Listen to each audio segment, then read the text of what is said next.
Hey everyone, Monica Bodierski here, artist and author of the Shadowland Tarot and the House of Shadows Lenormand. How are you doing today? Well, I have something that I like to refer to as Pfizer brain right now. So if I seem a little slower than usual, it's because I'm trying to get through that second dose.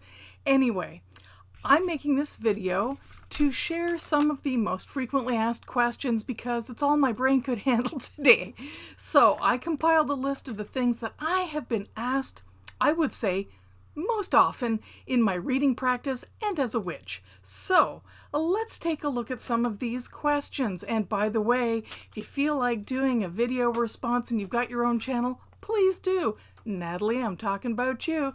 Maybe you could also do one with these same questions because people like to hear these things, I think, or they wouldn't ask them all the time. Besides, if you ask these questions, you know, you're in good company because they are common questions to ask and often why people go to tarot readers, Lenormand readers, and magical folk. So, and by the way, happy last supermoon. We just had it. It was a supermoon, full moon in Capricorn, and I hope you had a chance to gather some herbs. I have a whole bunch here gathered under the moonlight, under that full Capricorn moon. And, well, I guess I should answer this question first, even before the other ones. What do you do with this kind of oil? Well, because it has the properties of the full moon, a supermoon supercharged, and Capricorn, it helps me with very practical business and success matters. You know, if you follow this sort of thing and you combine that with Jupiter, that planet of expansion, you've got yourself something pretty potent. How do I use it specifically? Candles, hands. I add it to anything that I need to bring focus to. You know, I even put a little bit in, you know, furniture polish and other things I do. So give it a try. Okay, so let's get on with it. I'm rambling. Pfizer brain. So questions, top 5 questions I get asked most frequently for reading. When did you start reading tarot or Lenormand? Number 1, when I was 10. I'm sorry if some of you have heard this story frequently. Somebody gave me a deck that they received for Christmas that they did not want. It was a horrible deck. It was a knockoff of a Rider-Waite-Smith deck, but it was enough to get me intrigued and hooked and learn how to read properly. Once I saved my pennies and got a few books, which I did at 11 and 12, I was a voracious reader, and I found the cards so intriguing. Also, Lenormand around that time was fairly popular. A lot of people don't realize that, but they hit this peak in the 50s too, and came back in the 70s as those spooky things tend to, and they're popular once again. So I've been reading them steadily ever since. Number 2, which deck is your favorite deck? That's a tough one. Okay, without sounding vain, yes, they are my decks, but that is only because I need to qualify this, because I know how to read them really well and really easily, and all of the symbolism and the colors and how they were made come together, and it's so easy for me to read them. It allows me to relax enough to really kick into that very intuitive part of me that delivers some messages that I think are more accurate.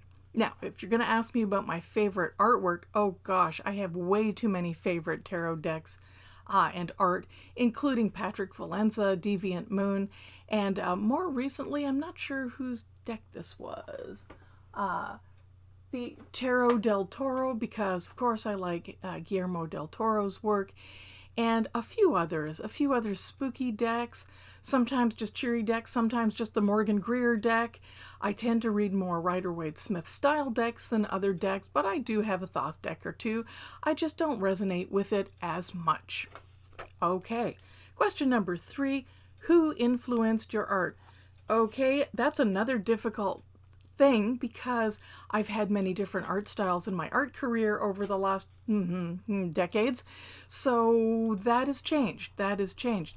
For each style of art, I have very particular influences. When I was big into abstract work, there were so many like Hilma af Klint and lots of other folks that the geometrics of their art and this whole movement that occurred in the 20s in Europe was really fascinating for me. If you're talking about shadow boxes in 3D, I'd have to say Joseph Cornell. He has some amazing shadow boxes and dimensional work from found objects. Totally resonate with that. If you're talking about my most recent work, and people have likened it a little bit to Tim Burton's work and to Edward Gorey, yeah, I'd have to agree there. I love their artwork so very much. There's and Guillermo del Toro's films, different medium, but they have that feeling and that vibe. So I guess they've influenced me about the most. Charles Addams. If you haven't looked at his cartoons, Charles Addams cartoons too. Simple pen and ink work. Okay, let's look at number 4. What advice would you give to new readers, people just starting out? Don't give up. It is a lot at first, especially if you're using tarot. Lenormand can seem a little easier because there are fewer cards, and there's 36, and they are very straightforward symbols like book. We can all kind of relate to book and message, so kind of straightforward that way. But don't underestimate Lenormand, my friends. It has incredible depth, layers, and meaning, especially when you look at a grand tableau. That kind of makes up for the simplistic style symbols. Don't give up. Tarot doesn't have to be difficult. If you take that same mentality, understanding symbolism, numerology, take your time with it, and break it down into small pieces, minor arcana, each suit, the court cards. Just start off really slow and easy. Pull a card a day, look at it and see what you think it's saying. Read both intuitively and check the book. I do both. I know the standard meanings, and I do think they're important only because they are quite accurate. Okay, very simply, it's not only tradition, which I like in the history, but they're accurate meanings, okay? And while those meanings change from person to person, by and large, they are pretty much the same if people are following the standard Rider-Waite-Smith deck. So just break it down into little pieces, okay? And what's number 5? What's the worst tarot reading situation you've been in? Okay, so I'm going to assume that question meant that I've read in, because I've also had some tragic situations in which I've had readings and they were horrible. No tragedy beyond the most inaccurate things I've ever heard in my life. Oh, that's a toughie for me, worst situation. I think it would come down to one particular wealthy person's party, and I've done a few of those. Yes, often tarot readers go to places and they take their cards, whatever, offer readings to a whole bunch. You're sort of the entertainment for the evening, which in itself can be a little bit, it can feel a little like, degrading, to be frank.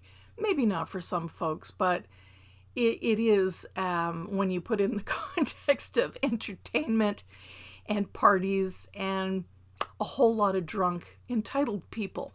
So I'd have to say that really drunk, entitled people, no thank you. That's always been the most unpleasant. People aren't really paying attention. They're not really believing. They do a lot of prove it. Really, I prefer the folks who come to me because they have an open mind, an open heart, and are quite frankly sober. Okay? That's just me. There are lots of readers out there who absolutely love entertainment, having a glass of wine and the whole bit. I'm just not one of them. I like to look people square in the eye and know they're with me. Okay? Okay. Well, those were the 5 top tarot questions. I'm going to answer one other or 2 others, I guess. Okay, here are the most common questions I get when it comes to witchery and often with tarot, okay, for people wanting readings. Can you make him, her, they love me?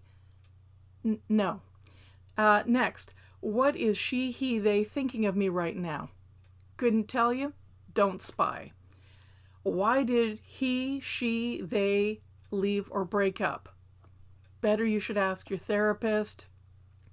Let's talk about how you can move on. Will I have a family? I get asked that a lot. And it comes up sometimes with birth children, extended families, people are adopting. Usually, I can tell that's not a really tough one. And will I get the job? Yes, and I can usually help with how. Those are things that everybody wants to know, I guess, to feel secure and safe. They're just some common questions. And, oh, I forgot one. Do you let others touch your cards? Sorry, I forgot that one. Yes, absolutely, I do, because I cleanse my decks, and I feel very secure that I can eliminate any kind of extraneous, unwanted energies that might interfere with the next person's reading. So, thank you very much. I think I'm going to go lie down now. Enjoy your week. Have a wonderful day as well. I hope you enjoyed this very short questions answered video. Leave your comments below, like I said. Share some of your own experiences. I will talk to you soon. Thank you so much. Bye-bye.